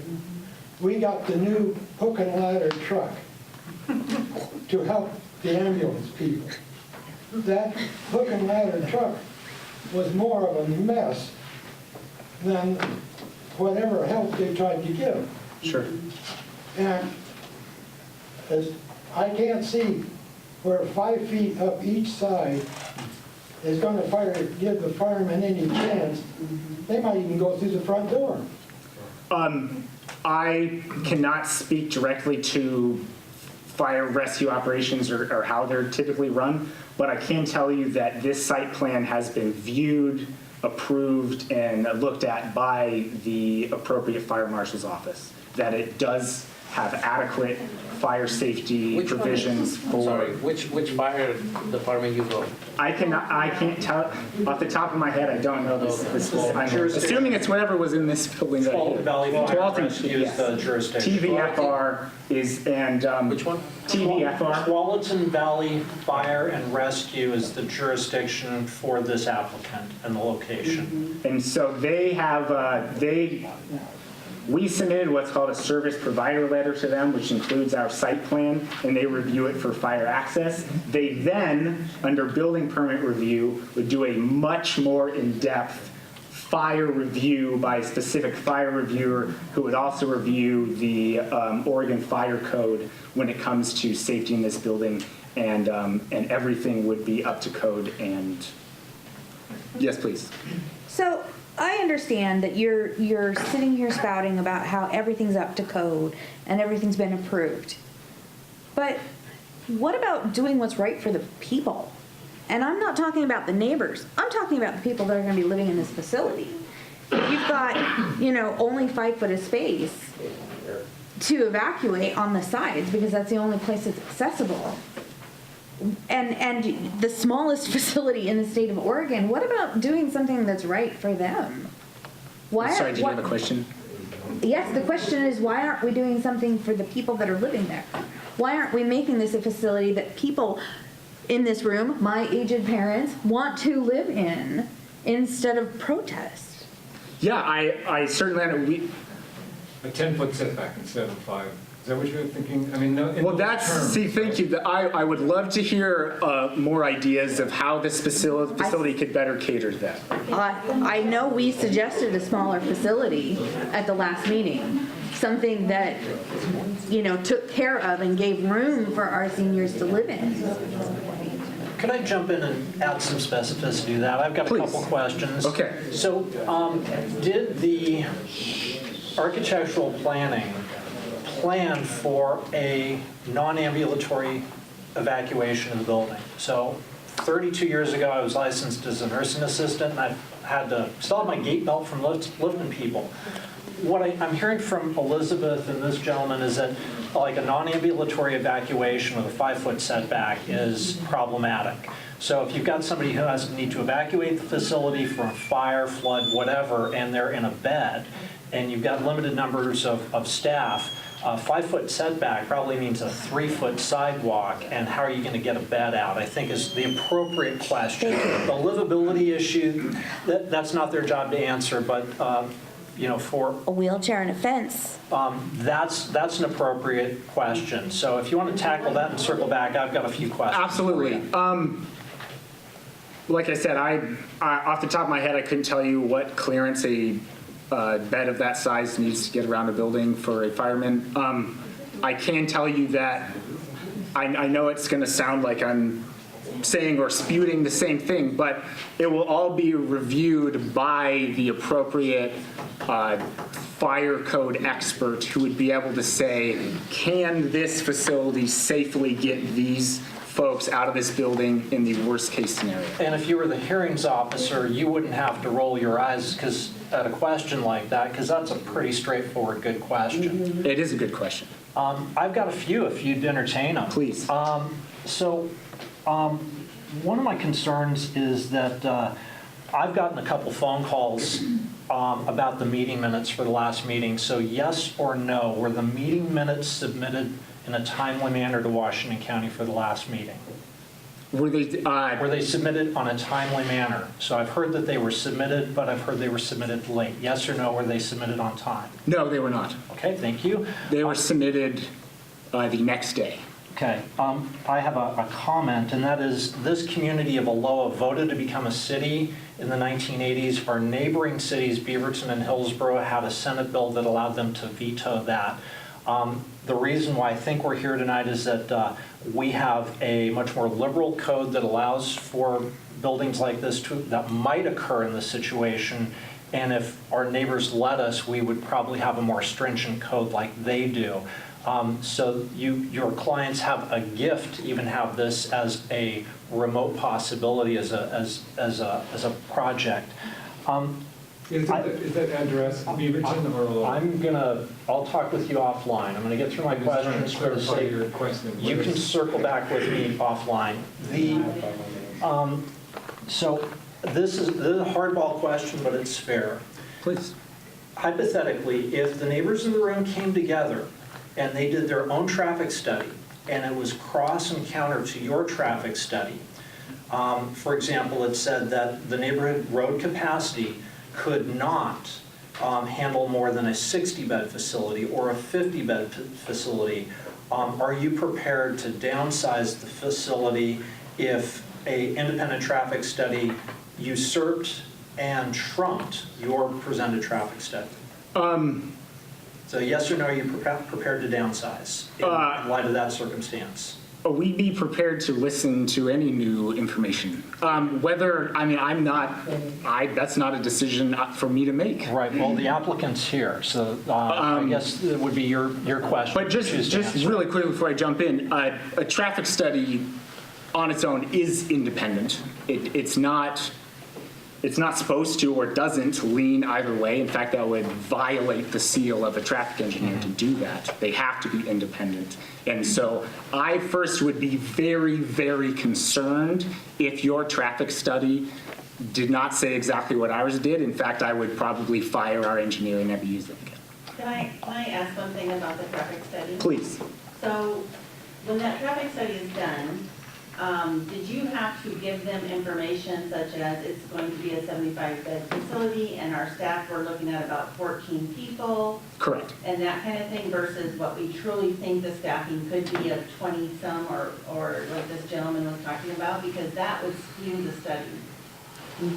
Like I said, the integers and variables that are used in a traffic study, I couldn't put definitive numbers to. I can tell you that any traffic analysis we've done is based off of what we are proposing, But is it specifically. based off of 14 staff members or is it based off of the The true minimal, reality of like the minimal staff, or is it based on a give or take? Because if you're amount of talking that staff? staffing for 58, or 48 beds, and you're talking 75 beds, then you're going from 14 to 28 people. Washington County, when reviewing for parking, looks at the largest possible shift that you would have. And what number did you give them though for the study? I do not have this study in front of me, but I could get you a copy of that. Because that could, that's what I'm saying, is that could skew the whole traffic study. If they were given incorrect information, then yes, that is something that could impact a traffic study. Did you have an additional question? I Yes. do, and I'm trying to be as focused and as brief as possible. I'd like to now talk about limited improvement districts. Two types. First, lighting improvement districts, and then second, limited improvement districts generally. First part of this question is this development, in your professional opinion, in developing the project, likely to trigger an LID? Have you seen any conversations with the county that says, because of the impact in the neighborhood, we now need to develop an LID or suggest the neighbors form an LID in order to mitigate some of the changes in the neighborhood because of this development? I can tell you that that has not come up in our communication. Clear answer, thank you. Now, the second part of the LID concern that I'm raising is that are the applicants prepared to take the risk of a neighborhood-initiated LID? So as opposed to, the neighborhood reacting, so the neighborhood can actually come together and say, we're going to do a lighting district because we have this new element here and that we can't walk safely at night. So we're going to come together and we're going to pay a little bit of the lighting, but we're also going to shunt the impact to the applicants on the reason why we need in order to build this lighting. So basically, we're going to come together as a neighborhood, we're going to pay 40% of it, and we're going to make the applicants pay 60% of it because we have so many trucks coming down, we can't walk at night anymore without lights. So are the applicants prepared to burden the risk of shouldering more impact from a citizen-initiated limited improvement district such as a lighting improvement district or a road improvement district? I think it's absolutely something that would be taken into consideration given the specifics of it. Right, but they're not answering, and you're answering on their behalf. Do you understand the question first? So the idea that they're kind of promoting is a lot of jurisdictions offer an opportunity for improvement of subpar right-of-way, which is everywhere we all live, but in my opinion. And they allow basically the community to come together and say, we're all going to pitch in to make sure this road gets improved because the county's not. And we did that in our facility. And so I believe the question is, if something like that were proposed as part of this development, if that's something you'd be open to. Yes. And being a portion of taking a lot of the burden of that, depending on, of course, a lot of factors that would come into an future LA. Okay, so you're open to it. I just, what I'm really trying to get at is your risk tolerance, because you have a risky situation here. The Washington County Commission can pass code that obliterates this application in an R5 application. The community can come together and make burdensome tax choices. They can outvote you on an LID. And so that's a risk, that's a business risk. And I just want to see first if you're aware of that risk and what your tolerance is. You've given me a general answer to that, and thank you for that. This next question may be unpopular, it's a comment that will be unpopular to the room, and that is, I do residential and commercial real estate, and I've heard a lot of complaints that this is going to drop your property values, and I'm just going to say, maybe a little bit. Your real risk is days on market. it'll sit for a long time and somebody will buy it eventually. So your holding costs are really where your drop is going to be.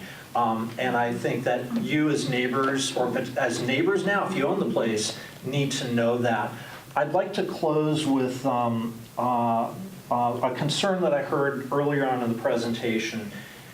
I thought I heard 3 words in a row in relationship, and those 3 words were off-site parking. Yes or no? Was I incorrect in hearing that, or is off-site parking in the orbit of this application? So we can't decide whether or not we provide off-site parking. That would be a determination made by the county. And so in reviewing this, they told us you need to raise your width of your right-of-way to this and provide off-site parking, then that is what we would do, Right. yes. For full disclosure, I chaired the CPO of this area for 8 years, and we have the dashing and delightful Lyles Garcia here, who is the chair. And I don't know why some people call me, but it's Lyles's gig now. But I still like talking to you. Why I raise the concern is that I'm trying to look at the application holistically, and I do commercial real estate, and I've been through CPO meetings like this, and I've been in your spot. When I hear off-site parking, what I was not able to understand, and what's very fair for this room to understand, is if we have a holistic application. Because if the county's signaling off-site parking, and you use that term in the context of this meeting, I need to know if there's off-site parking that you're planning, negotiating, or if it's an early on discussion with staff that's a requirement. So for granularity, very, very narrow focus, right now, the only parking that is in the plan is the one that you've submitted and are discussing tonight, and off-site parking was just mist and dust, and it has nothing to do yet in terms of the plan, correct or incorrect? Correct, but just to tie into that a little bit, where we are in the process, the county will not provide us the right-of-way requirements. And that's part of it, is it's a maybe in, maybe out, depending on their response. What we have been provided from the county is the size of the dedication required. Okay. So yes, to short story it, the county has not told us whether they would like us to provide off-street parking. So at this point, none is proposed. But it's a possibility, and the great. Often, if they believe a street should have parking along it, they'll require larger width to accommodate both lanes of travel as well as a parking lane. So my concluding question, comment for the room is that what's indeterminate is the size and scope of a half-street improvement or improvements beyond that. The half-street improvement, correct. Okay. Thank you. I'm going to try and really buzz through them since we're about out of time, but I really want to get to as many as I can. So what is that last term you just used? What does that mean? Half-street improvement? Yeah. You should Google that short form, because this isn't my meeting. A half-street improvement is typified for this area in a road without a striping, speed bumps, or it's just like a residential road. A house street improvement we see in Aloha because it would have a sidewalk and striping, maybe a bike lane, and it would typically improve to a corner. A house street improvement typically is, or one side of the street has got sidewalks and the other one doesn't, but that could also include updates to stormwater, undergrounding utilities, and it's contextual based on the site. In our case, will they take away from people's property? So just to make just to make this super clear, it would be from the western property line to the eastern property line to the center line of the road would be required to be approved by us. We are not allowed or required to improve any other portion of the street. The whole road. And we can't even propose the design up. It's put in, and then people say, oh yeah, we should have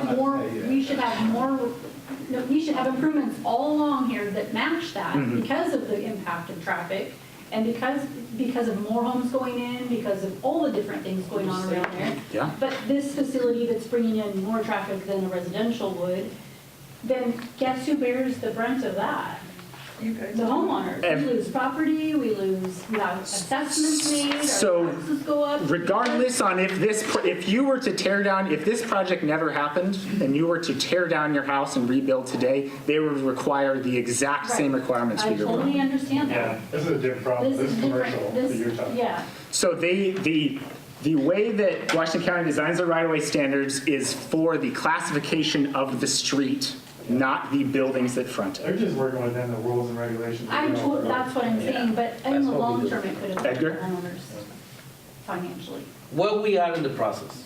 Where are we right now? Yes. So after today, this week, we will, as Dustin's writing up, we will formalize our meeting minutes. They will be sent to Lyles, and then the affidavit of mailing will be given to Washington County, which will then complete the application phase of this. And then Ryan Marquardt would review all of the materials, and he would make a recommendation to the hearings officer based on the materials.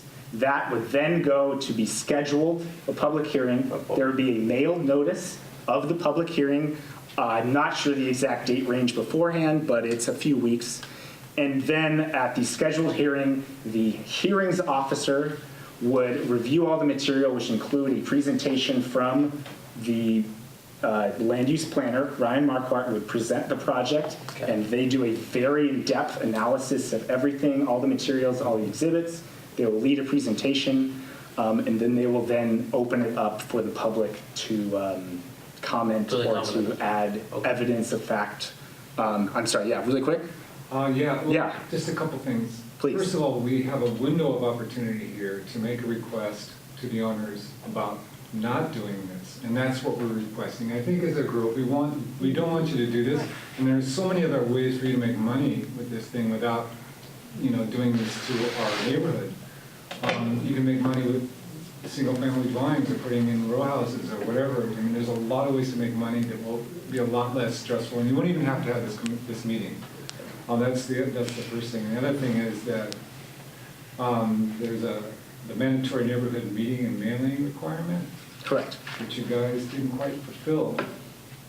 So there's a freestanding public notice sign that shall be weatherproof and marked with a permanent ink. If you go out there, as a matter of fact, I have a picture of it, and it has to be up there until after this meeting is over. And that thing is blank. You know what, it was funny, I was gonna ask them to use permanent marker So on you that. are in violation right at the moment. And So it was used in These are the kind of permanent, things that I don't want to do, but I have to do this because I think this is wrong. I apologize if the sign was unclear. It was. I mean, if somebody wanted to come to this meeting in the last couple of days, that I remembered seeing it, there's nothing on it. I mean, it's just. Yeah, I mean, I understand that.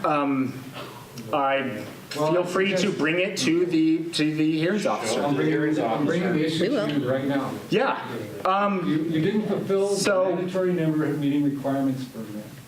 So we did post a sign as well as mailing to the required mailings, and I'm guessing that's why a lot of you are here today is because you received our mailing.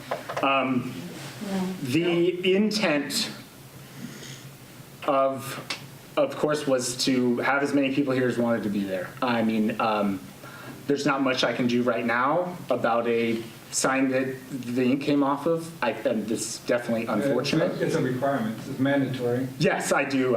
Thank you. And it says through this meeting, and the meeting's not over. And I have a picture of it if you want to see it. No, thank you. I would take your word for it.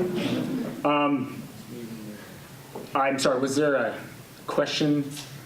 I mean, I appreciate you bringing that to our concern. My question was my hope that they would consider something else. Because Sure. I don't want to be at loggerheads with anyone. So ask the question, yes or no. Will you consider anything else? Yes. Well, that's why we have this, We have the plan for, we don't intend to hurt people. We're here to help people. And that's our goal. We don't want to step on, whatever. I know you have concerns and. that's why we are here. I want to hear those concerns. But we have this plan and, our goal is to help elderly people. That's all that we need to, to tell you. I just couldn't say, yeah, we have other plans, but because that's lying. We don't have any other plans because this is what I do for a living, and this is what I really like doing. That's why we have to go. Another step is to take care of just the elderly. That's what we are specialized for. But that would be our I understand, and Go buy somewhere else. this is the opportunity, with the location and the market analysis that we had gathered, that, with the result, there's a lot of needs in this area. So that's why we decided to because we're not going to be here if the market. So unfortunately, we're out of time, and I will have to adjourn this meeting. Any additional questions you have, please feel free to send me. If you don't have my contact, please come up to me and I can provide that for you. We will read and respond to any comments we do receive prior to. You're good, thank you. You're good, thank you. This is to the neighbors. Can you give me a minute? To the neighbors, please. To the neighbors. Neighbors, please. Okay. Neighbors, please. I'm so sorry for what you've been through already. Neighbors, please. What I'm going to propose is to have a people together and represent these neighbors, this neighborhood, okay? And we're going to Washington County, and we talk directly to the person that is holding this process. The only way, there's really, from what I've researched, there's no way to stop this unless we find something that That's can correct. stop it. That's correct. So the only way, that we talked about this before, and you guys are here, and it doesn't matter. But that doesn't matter. The It's only way their we're gonna business, stop this- and they wanted to do it, and it's okay. The problem is, if we together, we can get a voice.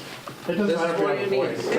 The voice doesn't matter. The only thing that matters is, are they not following a regulation, a rule, a code, or something like that? And obviously, they're doing their due diligence. That's why they hired this company, right? So the only way we're gonna stop it is if we find a hole in that. That's it. If we can find a lawyer to do that, if we can form an HOA before they get this done, Well, and make the HOA say, I don't know. another one is, if the facility started and everything, we're gonna be watching like a hawk. I'll go sit on the property and see. And I wanted to see how many things that coming in and coming out, and then we're gonna put a complaint, and then we're gonna shut it down. Unfortunately, I really do have to close this room to the county. Is everybody, hold on one second. Is everybody on the Facebook group?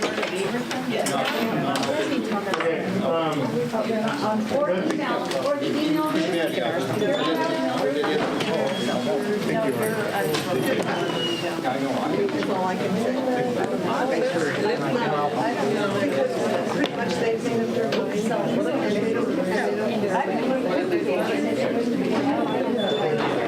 If there's a HOA, like under business kind of stuff, would it have any kind of precedence? Yes. But I don't think there's an HOA. There's not currently an HOA, but there could be. How long does it take to set it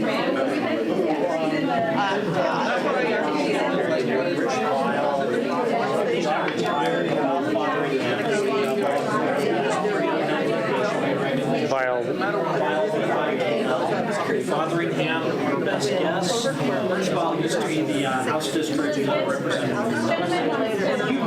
I like Whoever kind of helped spearhead some of this stuff. Yeah, that's what I. So, anyway, about Fotheringham, they have to make she's a dialogue to get this going. Possibility. I think at this point, have them opt in order to have that level of control. I don't know if that's worth your while. Well, I used to be the CPO show. You know what the CPO is? No. Okay, the CPO reviews land use applications once they get beyond this point.